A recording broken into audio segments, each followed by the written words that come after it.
It is December 9th. I am flying Ryan Gokers along with, as always. Tampa Motor Mouth Joel Verona. It's Friday. Got to get down on Friday. I believe I've heard that somewhere.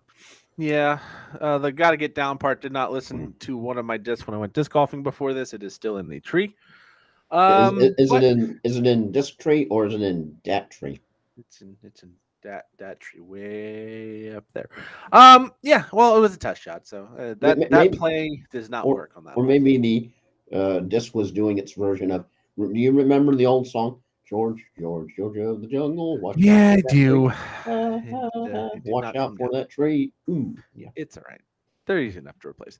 Anyways, we're not going to talk too much about disc golf. 500 round though today, so not too bad. 500 is pretty good. Not my best, not my worst by a lot. We're going to talk about the Los Angeles Rams and the Las Vegas Raiders game that was last night. A lot of people missed the ending of this one, which was really the noteworthy part of this game. We'll talk about the injuries coming up going into week number 14. We'll talk about the matchups, make our picks, and we'll try and Yeah, give there's a everybody a preview of the fantasy football playoffs that are coming. sounds like a certain running back from up northeast may not be available this week. Yeah, we'll get to all of that and here in a little bit. So let's. How's that for a tease? It's a tease. Let's start with last night's game: Las Vegas and the LA Rams. John Wolford got the start for the Rams, and he played exactly 3 snaps before he gave way for Baker Mayfield, who looked pretty good early, but not inspirational. And then suddenly the fourth quarter happened, and we had our second straight NFL game that had a 16-3 comeback turn into a 17-16 win for the vanquished team, for the team that was behind. We saw Monday night with Tampa Bay doing it to New Orleans, and we saw Baker Mayfield and the Rams Good do it God. to the Raiders very, very late. A 98-yard touchdown drive that concludes with a touchdown with 9 seconds left on the clock, led by Baker Mayfield, who has been in town in Los Angeles for all of 2 days at that point. Had not gotten a practice with his team. He'd only thrown about 20 passes per what they were saying in the game. That being said, afterwards, the crowd was chanting his name, all 12 Rams fans that were actually at their home game because it was really Raiders heavy. Yeah. So the Rams, a big come from behind win. Devontae Adams, 3 catches for only 71 yards, 2 big catches and 1 short one. Jalen Ramsey did a good job of shutting him down. Although Josh Jacobs and Cam Akers both got a touchdown, both decent fantasy nights. Josh Jacobs did have a finger injury, a right pinky injury. He went down a little awkwardly, landed on it, and bent it backwards. Not broken. Looks like a dislocation, probably going to be a pain tolerance thing, but I don't expect them to I don't expect him to miss a whole lot of time there. But yeah, the big story in this one was Baker Mayfield coming in and making Ben Skoranek, Van Jefferson, and Tutu Atwell looking like serviceable receivers in a big come from behind victory for the Rams. Yeah, and I have 2 bullet points. Number one, from the 33rd team, Baker Mayfield's remarkable week. Monday, away by Carolina. Tuesday, of course, claimed by Los Angeles. Wednesday, practice with his new team. Thursday, leads a 98-yard game-winning drive in his first game with the Rams. And this by Opta Stats. Hopefully, I said that right. There have been 2 times in the Super Bowl era when a QB came off the bench, threw for 200 yards, rallied from 13 points down to win, snapped his team's 6-game winless streak. One was Baker Mayfield with the Browns, the other was Baker Mayfield debuting last night. Yeah. Another weird stat. He is the first quarterback to ever have 2 debuts that come back from a 13-point deficit. He did both this year, first with the Panthers and then And with the Rams. and what's this whole? I don't get it because I know he even did it in Carolina. Not The much because they didn't headbutting have thing. much. I don't Yeah, know. well, the one thing when you see that, especially with all the CTE concern, with all the head trauma awareness brought up with the NFL, and you have a quarterback going around celebrating, headbutting people without a helmet. I'm just going, what? He's hitting people like I get like a little nudge like head to head, but he's full on headbutting people with helmets on. It's absurd. But all right, let's go through some stats real quick. We did mention Devontae Adams 3 for 71, so you're looking Oh man, 10.1 and fantasy I'm points. that insane catch in the beginning. He kind of Yes. vanished in the second half, but Jalen still, that Ramsey is still a good corner. I mean, we got to keep that in mind here. But yeah, a couple very good catches in the first half, nothing in the second. Mac Hollins, 2 catches for 22 yards, but also 3 carries for 40 yards, salvaging a decent fantasy football night there. Josh Jacobs, 2 catches for 15 yards, also 99 rushing yards and a touchdown. So he was in the 17.5 to 19.5, depending on your scoring settings of points per reception or otherwise. And Derek Carr, well, he was the quarterback for the Raiders, but that's about all you can say. 137 passing yards and 2 costly interceptions. Little Terrell Owens here. That's my teammate. That's my quarterback. Yeah, not a good night. Ended up with 4.58 points in this one. So if you played him in fantasy, you're off to a very bad start. I actually faced him. I don't own him anywhere, but faced him in 2 leagues. Very nice start in that capacity. All right, for the Rams, if we can go over to that side of the score sheet, we did mention the Cam Akers touchdown. That goes along with 42 rushing yards for him and 1 catch for 1 yard. So he had just over 10 points, a decent enough fantasy night. Nothing too crazy there. Brendan Skoranek, 7 for 89 for a PPR total that was in the almost 16 range. Very good night there as well. Better than I think a couple weeks ago when I plugged him in one of the bye weeks and he was like 3 or 4 yards, literally. Yeah, Van Jefferson, 2 for 44. Bud did get that last-second touchdown to win the game for the Rams. And then Baker Mayfield, 22 of 35, 230 in the air with a touchdown. Also chipped in 10 yards on the ground. Not inspirational, but first game, 2 days into being with this team. You got to be encouraged if you're a fan of the Rams that maybe, like we had said yesterday, we don't know what Stafford's future is with that spinal contusion. That is a significant injury. It could be the end of the line. They said during the pregame, they showed a clip during the game of Coach McVay saying, hey, I've liked Baker Mayfield since college. I like his skill set. I think he's a good fit for this team. 2 days in, no practice. This looks like it's got a shot of being a good fit long-term. We'll have to see, obviously, the first game. And like I said about Brock Purdy, 1 game, no tape on you with this team. It's hard to prepare. Get a couple games in. If he goes back to being what Baker Mayfield looked like in Carolina, then we know. But if he looks really good, maybe this is a long-term fit.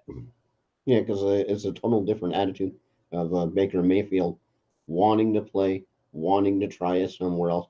And then you have Odell Beckham Jr., who's like all of a sudden has gone since it's been revealed that he may not, in fact, play in 2022. And now he has this whole, well, I don't see what the point of playing in the regular season is attitude. You're just sort of like, Yeah, that's not a great look. Sean McVay confirms he expects Baker Mayfield to be the Rams starter for the last 4 games of the season. So they're going to get a good preview of what Baker Mayfield can be. Again, if they do not retain him, they will get a compensation pick. If he goes somewhere else, compensatory pick. But it looks like it could be a possible very good fit. Stafford won't require any offseason surgery, but with that spinal contusion, it's not great either way. Expects a healthy offseason from the quarterback. Now it's going to come down to Stafford's decision-making on his future. So just some news from the Rams there. And then let's move ahead to some injuries. Let's start with the people who are ruled out already for Sunday. You have Hayden Hurst of the Bengals, Nico Collins and Brandon Cooks for the Texans. Let's see, fantasy relevant. Treylon Burks and Cortland Sutton both already ruled out for their respective games. And of course, no Jimmy Garoppolo with the broken foot.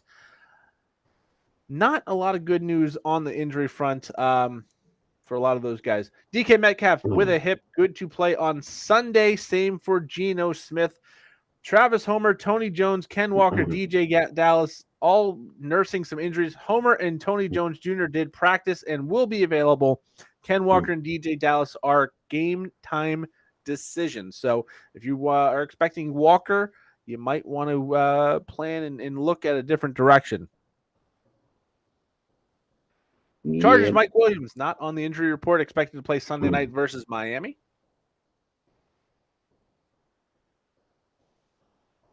Let's see. Other news. DeAndre Hopkins is going to be good to play. Tyreek Hill had a illness. He's going to be good to go. Trevor Lawrence is going to be questionable with a foot injury. Jaguars have waived running back Darrell Henderson. Second time he's been waived in about 4 weeks. Of course, he was with the Rams before that. Not a big fantasy asset there for anybody. Tua Tagovailoa's ankle injury will not be a factor, so we'll be good to go. Which is definitely good. Yeah. Lamar Jackson is officially listed as doubtful for Sunday. Expect Taylor Huntley to start. I don't know if it was really realistic that Lamar Jackson could play, but he is officially listed as Well, and doubtful. when they started with it might be days, it might be weeks, and it definitely sounds like it's weeks. Yeah. Deontay Johnson is questionable. Najee Harris looks like he's going to be good to go. Deontay Johnson was questionable even when he played. Yeah, this year he has been. All right, Browns. Amari Cooper says he thinks he'll be all right for Sunday. He is questionable. He injured it in practice earlier this week. Also, Saquon Barkley, head coach Brian Dable, hopes Saquon Barkley can play. The neck is pretty sore. Not what you want to hear if you're playing Saquon Barkley with your fantasy playoffs on the line, or if you're Saquon Barkley with a bad neck. I mean, that's not a good thing either. Probably has to see if Saquon Barkley can play. Would not commit. So doesn't tell us a lot there. That's no right. Leonard Fournette practice today. That's right up there with when head coach Dennis Allen of the Saints was asked about will Marshawn Lattimore play tonight? We'll see. Yeah, thanks, coach.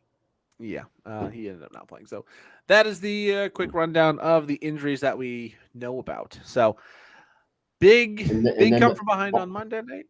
And then always the fun inactives that you don't know about that blindside you at about 12:55 Eastern Standard Time on Sunday, and you're going, bleep this. Yeah, it's not ideal to have those come up in the last minute because sometimes if you're if you have open waivers, you can pick someone up at the last minute. That's fine. But if you have one that only runs at a certain time of day, that can be real bad. All right. So we had a big comeback on Monday night, a big comeback last night. Both Joel and I both picked Vegas, even though I laid out the case why Vegas would lose that game to the Rams and then pick Vegas because I'm dumb. 12 more games on tap. We'll start with the AFC East showdown between the New York Jets. One more thought. Josh McDaniels better be glad they said he's coming back, because if they didn't say that, I don't think he would be back. Yeah. I don't know. They're doing better lately. I think he gets another year. I think he deserves another year. All right, New York Jets at the Buffalo Bills. Buffalo 9-3. The Jets are 7-5. For the Bills, you're going to be playing your Josh Allen. You're going to be playing Stephon Diggs. You have a shot of playing Gabe Davis, probably in flex consideration, and then Cook and Singletary look like they're getting to be more and more of a timeshare. James Cook slowly taking that over. So tread lightly. The Jets have a very good defense, so don't expect big things from the running game in this one. For the Jets, I think Garrett Wilson is a must start at this point. He has been too good for too long, especially when he's not with Zach Wilson. He was great with Joe Flacco. He's been very good with Mike White. He's going to be in your lineup. Keep an eye on the injury situation. Michael Carter, it looks like he's off the report, should be good to play. Now, what role that is he going to be in a timeshare with Zonovan Knight, or is he going to be back in the lead spot? Only time will tell. You can run on Buffalo, though, so it could be a good matchup there. Also, possibly a good matchup for a couple of defenses in this matchup. Buffalo, right now the 1 seed, big game for them. The Jets, the 7 seed, they can't afford big losses like this. So who gets this win? Yeah, because the change in quarterback has done absolute wonders for the Jets, who almost beat the Vikings last week. But the Bills and a hopefully defrosted Buffalo home are an entirely different animal and story. I definitely have to go Buffalo as a interesting for the Garrett Wilson schedule to finish out the season. Bills, Lions, Jags, and Seahawks all are in the top 12 fantasy PPG allowed to wide receivers over the past month league winner. This from Michael F. Floria. Yeah, that's I mean, you got to look ahead. If you're in that playoff picture, you got to look ahead. I mean, we'll get to Tennessee playing Jacksonville this week, but they also follow up with the Chargers and Houston. Derrick Henry is going to have very big weeks the next couple of weeks. If you have him, obviously you're going to play him, but stuff you can look forward to. I was all excited. I was all excited. One of my leagues says I saw, Garrett. Never mind, not Wilson. Crap, because somebody dropped a Garrett, but it wasn't Wilson. Yeah. I'm going to take Buffalo as well. I do think the Jets got a little bit lucky the first time. That was the game Josh Allen injured his right elbow. I think Josh Allen's going to want to come back. He said after that game he's got to play better, and I think he will come out and do so in this game. Next up, it's Cleveland and Cincinnati. Yeah. Deshaun Watson has to knock on doors to let everybody know in Cincinnati he is coming to town because, well, that's what the law says after you do what he did. You better not. Oh, wrong person. Oh, there's a There's a remake there somewhere. Oh boy, Cleveland didn't look great offensively, but got the job done last week against Houston. So Amari Cooper with that hip injury is a big question mark. I think outside of Nick Chubb, you tread lightly here. You could play Donovan Peoples-Jones. I think if you have Cooper and he plays, you have to play him. But really, it's just Nick Chubb. That with 6 bye weeks, I guess Deshaun Watson could be an option. I know I'm playing him in the Mega Bowl and I'm playing him in the 16-teamer because, well, you can't go and pick up much better options than that at this point of the season. Not ideal. Though Cincinnati has been leaky at times with points, so maybe they have to throw the ball a lot, and maybe he gets the job done. David Njoku, if he plays, should also be in consideration here. For Cincinnati, Joe Mixon out of concussion protocol should be the number one option there. So expect him to have a very, very good day. Jamar Chase, T. Higgins, keep an eye on Higgins, should be good to go, but was on the injury report. And Joe Burrow, all very good options. But remember, Cleveland's defense, very good against quarterbacks and dominated this team a few weeks ago. That doesn't change with Deshaun Watson. That defense was very, very solid. So, big game for Cincinnati. They are tied with Baltimore, behind on the tiebreaker. Baltimore, no Lamar Jackson, it looks like, in another divisional matchup. So, chance for Cincinnati to take first place in this division. Will they get the job done? Yeah, because the Brown offense is so bad. Yeah. How bad are they? That in order to win the game in Week 13, they needed their defense to win. That's how bad they are. And that was against the absolutely pathetic Texans. So, good bleeping luck against a more than competent offense. Ding, ding, the Bengals.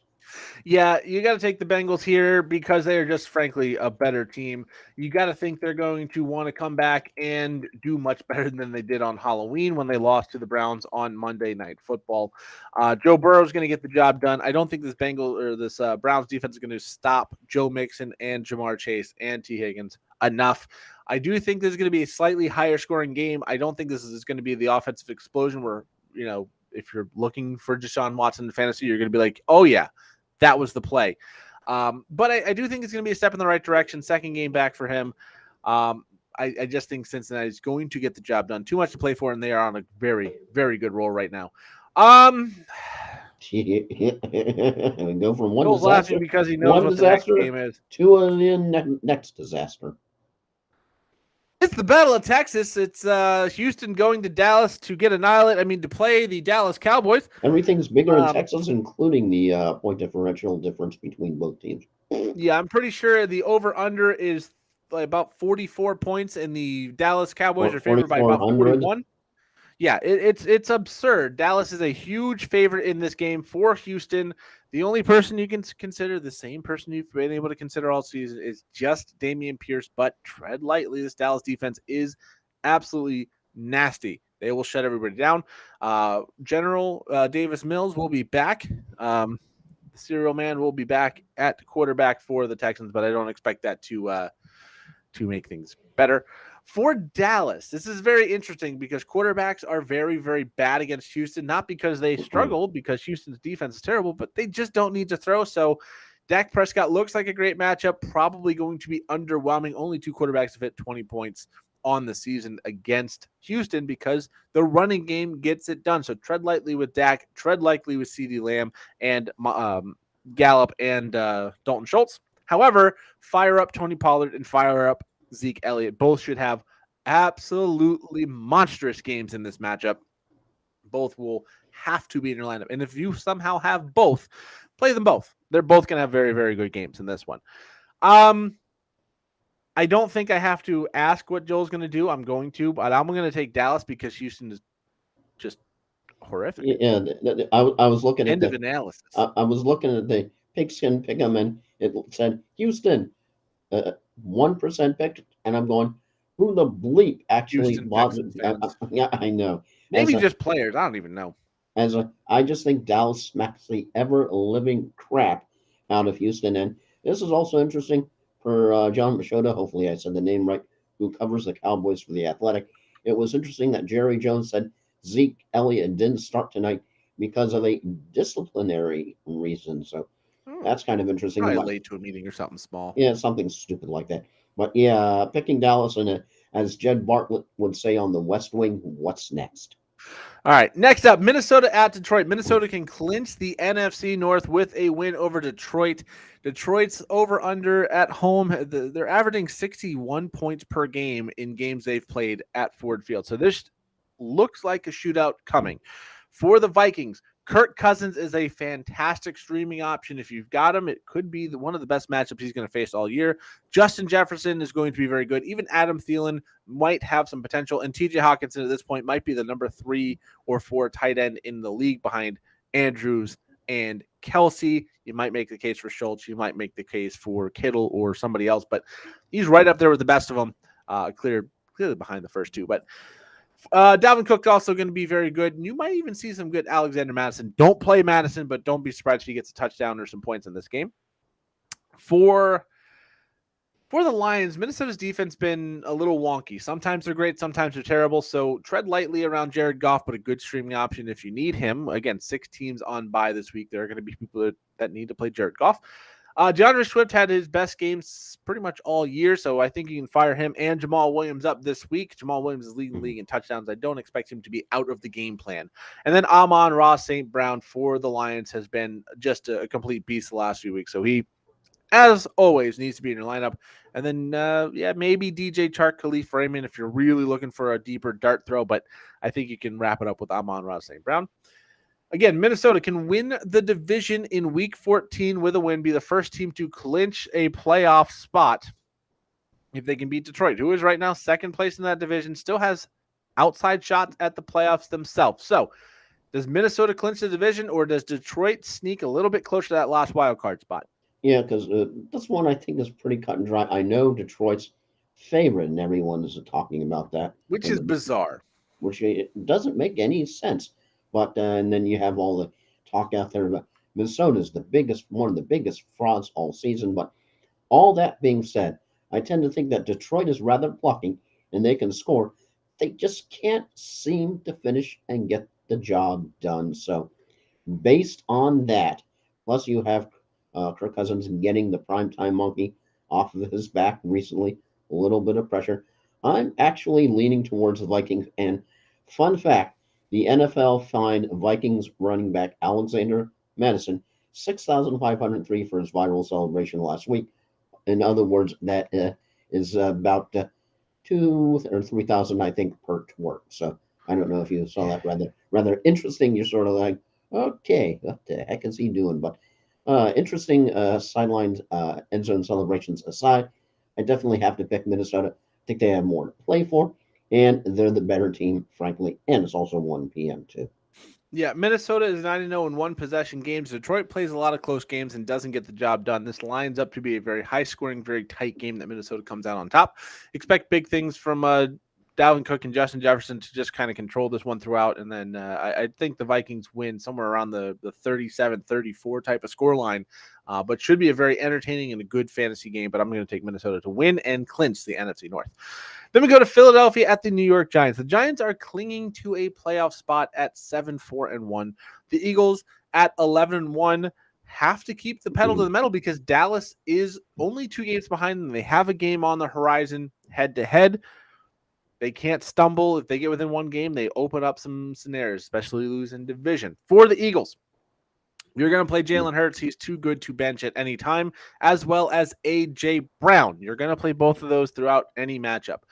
Miles Sanders has been good all season, but has disappeared at times. This seems like the type of game where if they're smart, they're going to keep some balance in this. So Miles Sanders should be in your lineup. He's going to be in mine in some places because they don't have better options at this point of the season. And then Devontae Smith is at least in flex consideration, if not a little bit better. For the Giants, keep an eye on that Saquon Barkley news. If Saquon Barkley is out, this is a bad matchup for him anyways. But if he's out, I almost think you say, nope, the Giants are just not on the radar. Philadelphia's defense is so good. If they're going to win this game, the Giants, it's going to be extremely low scoring. You let Philadelphia's offense start moving, you're going to get ugly fast, especially without Saquon Barkley. So with that being said, who gets it done? Yeah, because when if you're looking at Dallas, whenever Zeke Elliott isn't available, boom, you got Tony Pollard. When he's not available, boom, you got Zeke Elliott. When Saquon Barkley isn't available, you have I have no idea who that is. So Yes, a little bit rough as Philadelphia has proved they're collectively the better run threat as well as pass threat. And the G-men have had a bit of a letdown coming away with a tie in a critical playoff atmosphere that was a better game for the Commanders than it was for the Giants. And they played much better than they did against the Cowboys, but they still have to roll with the Eagles. I just think, especially if your main number one ground weapon may be limited and or out, they do not have a prayer, even at home, even in the Big Apple. Got to pick fly, fly, Eagles, fly. Well, the good news is that you've actually heard of the backup. It's Matt Breida. It's not an unknown, but at the same time, it's not Saquon Barkley. With or without Saquon Barkley, the Eagles are the better team. I'm on the Fly Eagles Fly train as well. I just can't, again, I can't see the offense for the Giants getting enough points to outscore Philadelphia. Philadelphia has an exceptionally good defense. You've seen them win running the ball heavily and passing heavily. I think this is where they show they can be a balanced team and win this game. So I'm going to take Philadelphia as well. So far, not slightly less differentiation than we had last week, where I think we had 9 of 15 different. Yeah, that was like most of the schedule we disagreed on. I got to be honest. I'm looking at this slate. I do know we have one because we talked before we started about one game in particular. We are going to be different, at least one. But looking at this schedule, there's not a whole lot of, well, I'm going to pick this team because it seems like, it's not Dallas, a lot, Houston. It's not a lot of toss-ups. Yeah, Dallas, Houston. You're going to go towards Dallas. They're a good team. Buffalo, New York's probably the closest to a toss-up, but Buffalo is just such a good team. So, we do have a couple that get maybe a little bit interesting. The next one is one of them. Baltimore at Pittsburgh. Of course, Baltimore, most likely. Lamar Jackson is doubtful. I don't expect him to play, so most likely no Lamar Jackson. We saw this offense last week not look great with Tyler Huntley. All of that being said, Pittsburgh does not put up points in droves. I think when you're looking at fantasy options, Najee Harris is going to be in your lineup. Mark Andrews for Baltimore is going to be in your lineup. Pat Freiermuth at tight end for the Steelers could be in your lineup. And maybe you want to take a dart throw on George Pickens, but he can absolutely disappear. He does not get a lot of targets per route run, so he could absolutely disappear like he did last week. If you're desperate, Taylor Huntley is probably going to be out there, but I don't necessarily think that's the best thing. This one, another one, I expect it to be a low-scoring game, not a big fantasy output game for either side. Baltimore, again, tied with Cincinnati, has the tiebreaker. Losing to teams like Pittsburgh makes that harder, but Pittsburgh, who at one point we thought, okay, you're definitely going below 500 for the first time in the Mike Tomlin era, clawed back to 5-7, looking a lot more competent. Kenny Pickett's looked like a decent quarterback. Who gets the win? Yeah, it's definitely total reverse, almost opposite reverse when you look at the record. And Baltimore is now without Lamar Jackson definitely for weeks, not days. So if they had a hard time against the completely, utterly hapless Broncos, they may have an even tougher time up against a team that is slowly earning respect this year. And even the Pittsburgh offense struggling a little bit, but they're slowly finding a little bit of cohesion. Baltimore might have a little bit of disappointment this week. And if Lamar Jackson were playing, he were 100%, I think I would slam dunk Baltimore. But with Tyler Huntley in there, with the troubles we've seen Baltimore have it trying to win and just somehow escaping as opposed to their former dominant selves, I have to go with Pittsburgh. Yeah, as I was talking about Baltimore, I kind of started talking myself into flipping to Pittsburgh, but I'm going to stick with Baltimore. Tyler Huntley has been good in relief of Lamar Jackson. He's going to get all the snaps. We have talked about, sometimes when you're coming off the bench, it's a good thing because the other team's not prepared. Sometimes when you're coming off the bench and you have a guy like Lamar Jackson, you're not fully prepared because you're not getting those snaps. He's going to get that this week.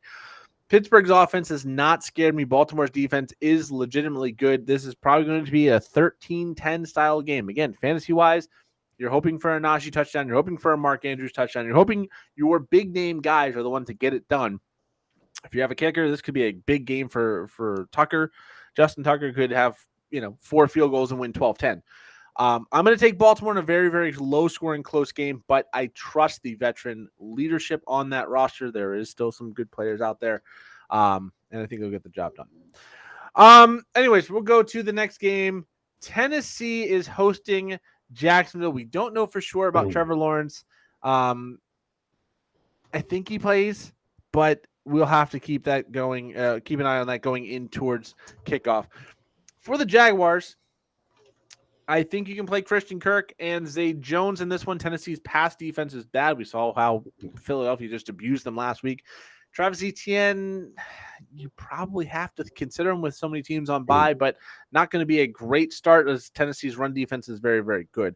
For the Titans, fire up Derrick Henry. Never not play Derrick Henry, but against Jacksonville this is a very juicy matchup. We saw DeAndre Swift, who hasn't looked like a competent running back in a few weeks, look fantastic last week.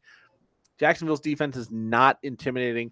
You also might consider maybe Austin Hooper, maybe Robert Woods. These are not exciting names, but they're going to have to do something in the passing game. This could be a good week for Ryan Tannehill as well, but only time will tell. I think in this one, Christian Kirk, Derrick Henry, that's about your only slam dunks. Zay Jones on the flex or a deep league is your option.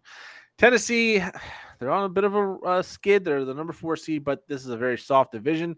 Jacksonville with a win, I think still can control their own destiny from here, but it's going to be real bleak if they lose to Tennessee.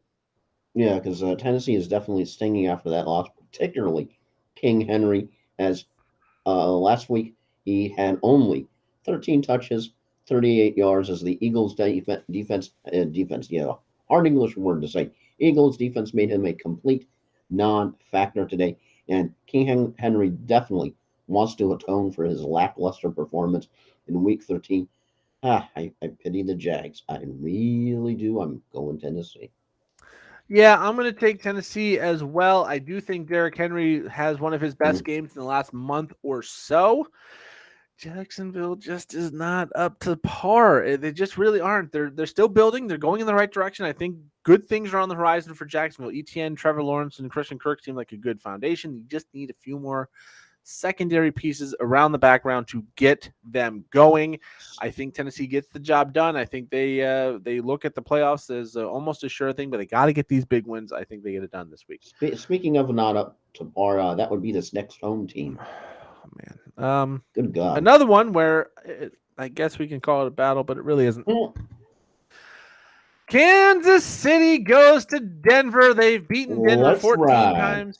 They've beaten Denver 14 times in a row coming into this, and Denver has probably not been this bad in any of those 14 as they are coming into this one. Cortland Sutton out already. Jerry Jeudy's going to be the number 1 weapon with Greg Dulcich. Both could be fired up as this Kansas City defense is not great, but we've seen what Russell Wilson can do, so tread lightly with anybody from Denver. But Dulcich as a tight end, I think he's earned the look. Now, this is going to be a little different for Kansas City because Denver's defense has been exceptional. This is I don't know if they're quite up to like the 2000 Ravens or the 85 Bears because they're probably not. But I'm sure you remember the exchange between the defensive squad personnel and Russell Wilson while Nathaniel Hackett just stood there like, yeah, but this is a team that's allowing, 14, 15, 16 points a game every week, and they're not winning. They are doing what it takes to shut down the other team. So you're going to play Kelce, you're going to play Mahomes. Isaiah Pacheco is a risk. Juju Smith-Schuster should be good enough to go, but your Marquez Valdes-Scantling and your depth of receivers in this matchup for the Chiefs, I don't know. You're going to play your studs, but once you get to that secondary tier of players, your Pacheco's, your MVS, you might want to reconsider this week because Denver's defense can shut them down. I don't know if they will because Kansas City can make anybody look bad, but in this one, it could be less than ideal. I'm going to take Kansas City. I don't think this is really a surprise because Denver is horrible. Again, short analysis. Excuse me. Yeah, because Patrick, I'm commenting on the Denver's play on offense. Patrick Mahomes and KC Chiefs are just going to use Denver as a punching bag all afternoon long and into the evening. Yeah, Kansas City defense could be a very good play this week as well. Next up, it's Carolina at Seattle. Well, technically, I guess Carolina does have a shot to win this. They've pulled off some upsets, but I think for fantasy reasons, maybe DJ Moore and maybe Donta Foreman, but that is about it for Seattle. Again, tread lightly around that running back situation. We're not going to have clarity until Sunday morning. If it is no Ken Walker and DJ Dallas and Travis Homer looks like a very good play.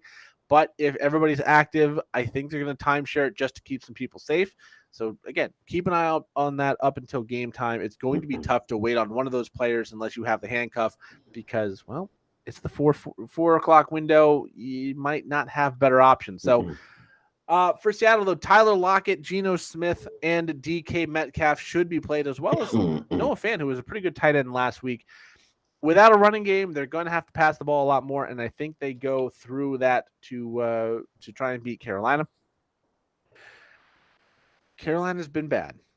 Seattle is right now the 7 seed, I believe, at 7-5, right behind the Giants at 7-4-1, and right ahead Washington, who's 7-5-1. So a loss will put them out of the playoffs, and a win could move them up into the 6th seed. So a big game for Seattle. Who gets the win here? Yeah, it's very hard to go with Carolina. Seattle was the only, even though Seattle was the only team in the late window that did come through for me last week. As Carolina goes through phases of being amazing and then just being absolutely sucky. And I think it's the suck phase this week, as Carolina still has a QB identity challenge until Walker gets healthy, of course, since Baker Mayfield decided to jump ship and go smartly to Los Angeles. So, yeah, I have hardly any confidence in Carolina. Got to go with the Seahawks.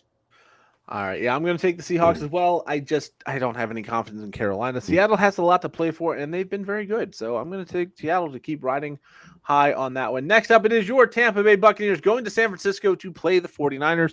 That 49ers defense is absolutely no joke. Tampa Bay's offense has not been good, but we'll see how Brock Purdy is for the Niners. We will see how that impacts the offense.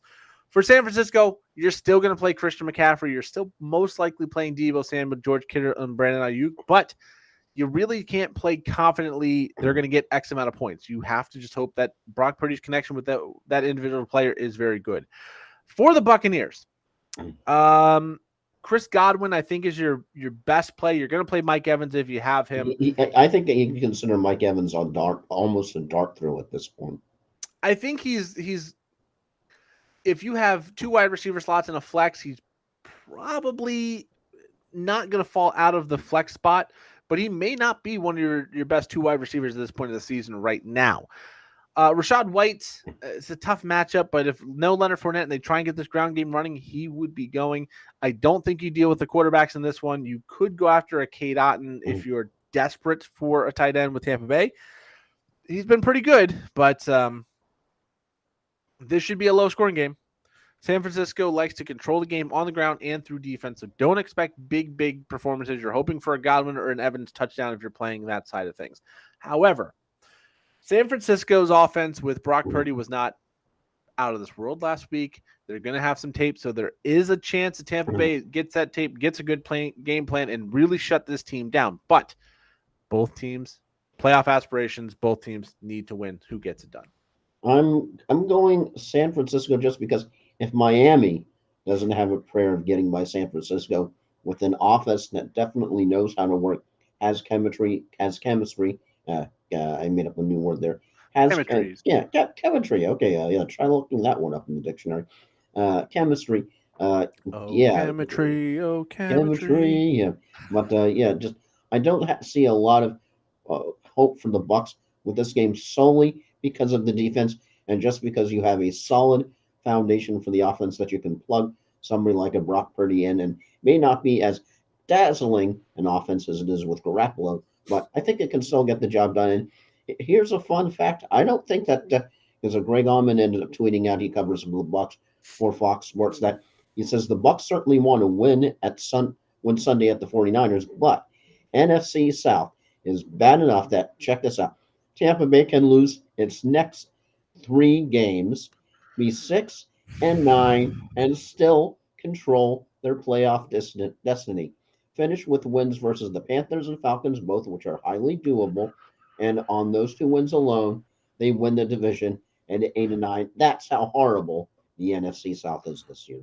And I believe Tampa plays Cincinnati next week. So losing the next 2 is definitely on the table. I'm going to take San Francisco as well. I was impressed with Brock Purdy last week. Again, get some tape. We'll see how it goes. But I do think that this Kyle Shanahan led team is going to find ways to get the ball Because into Deebo Samuel's hands, into Christian McCaffrey's hands, and take the pressure off I'm, of Brock Purdy. I'm basing my pick solely on how badly your Dolphins were absolutely mangled last week, and I'm going, and that's a damn good offense. And the thing is, the going, Dolphins, they had a shot to win that game at 23-17, go down the field, and San Francisco shut them down and got 10 points when the game went from, okay, they can still get this, to the door was slammed. Outside of the last 5 minutes against New Orleans, they have not looked good, Tampa, in the last 2 weeks. I mean, they struggled against Cleveland. They struggled last week for sure. I think San Francisco, even Brock Purdy, you have a lot more confidence in them. So we're both on San Francisco there. I hope I'm wrong, but I just have a bad feeling about this one. It doesn't seem like the best likelihood there. All right, then we go to Sunday Night Football, where those Dolphins we were just talking about losing to the Niners last week. They stayed out in California. They play the Chargers on Sunday night. This looks to be a higher scoring game. Tyreek Hill should be good to go after that illness. Jalen Waddle is going to be questionable. He did have that femur fibula injury, the leg injury that he was in and out of the game last week. Hopefully good to go too, and no limitations. I think you can fire up all three. If Waddle doesn't play, Trent Sherfield is an interesting pivot option from Jalen Waddle. Not necessarily one you want to go to, but it could be there. And then Raheem Mostert and Jeff Wilson Jr. Chargers run defense is bad, so you have options there as well, at least as flex consideration. For the Chargers, you're going to play Herbert, you're going to play Keenan Allen, and you're going to play Austin Eckler. Keep an eye on Mike Williams. If he is as good to go as it seems like he is, they hesitate no designation, you want to play him as well. And even Josh Palmer could be interesting, and Gerald Everett. So this could be a very high-scoring game. Miami, 8-4, still has hopes to win the division and have an early high seed, possibly steal that 1 seed if things go really well the rest of the way for them. The Chargers, 6-6, need to get a win to keep pace with the Jets, especially if we see the Jets losing to Buffalo. A big win for the Chargers could pop them into the playoffs, depending on how the tiebreakers work. Who gets this win? Please, I just have a fantasy plea to Tyreek Hill and Jeff Wilson Jr. Please stop sucking and please put up some points this week. It's critical. It's the week right before the playoffs. I need the dub. Okay, now out of fantasy into reality. Big question in reality is Tua's ankle injury. Not too serious. I think Miami can beat the Chargers, who just seem to be lost against an opponent that they should have beaten, the Raiders, who ended up getting beaten by the Rams. So just the Chargers are one of the biggest puzzle teams to figure out this year. When you think they should win, they drop a game. When you think, well, okay, they don't have much of a chance, they sort of turn it around and somehow win. They just make absolutely no sense. And I think I've got to pick Miami, who's the better and the more congealed offense this year. Yeah, Miami looked as bad as they've looked in a very long time last week against San Francisco because that defense is elite and Tua was off. The Chargers defense is not elite. I think Tua, Tyreek Hill get back on track. If Jalen Waddle plays, I think this could be a massive, massive passing game for Tua and the Dolphins offense. I do think if you're playing Justin Herbert, this is going to be a good week for you. I think Keenan Allen and Mike Williams could have big comeback weeks, but I just don't think they get the job done. Games like this, the Chargers fight, and find a way to lose it late. We saw it against Kansas City a few weeks ago when they gave up a Travis Kelce touchdown in the last minute, and it's something they've been doing under Brandon Staley for a long period of time. I think the Dolphins get it done. I hope the Dolphins get it done, and we move on to Monday night. The New England Patriots going to the Arizona Cardinals to face Kyler, DeAndre Hopkins, and Hollywood Brown, all of which should be in your lineup for the Cardinals, as well as James Conner.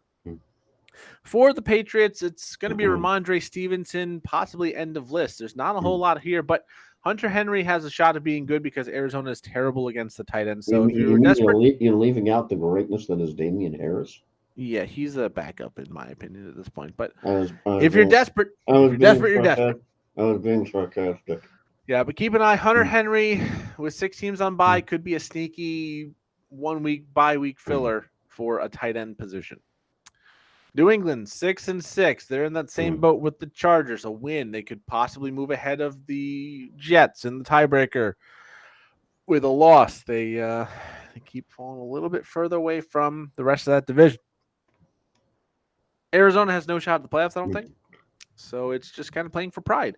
Kyler Murray playing to ensure that he's still there. Cliff Kingsbury coaching to be the head coach going forward. So more to play for New England, but not a lot of confidence at offense. So who do you see getting this one? I actually ended up changing my pick because I originally was thinking Arizona, but New England might be getting 10 points on average the last two games, as evident by Mac Jones' very visible and viral outburst that we've all seen about 500 gajillion times. But Arizona 1-6 at home, that in itself doesn't inspire confidence. Plus, as you mentioned, New England has more to fight for than Arizona, as two primetime games have had wild finishes. And I think, I don't know how much confidence we'll have that New England gives us a third one in a row for prime time, but I think they can do just enough somehow. I don't know how it is going to do, but when you have more to play for and you have a team that can't seem to defend their home turf, I know it doesn't make a lot of sense, but I'm picking New England.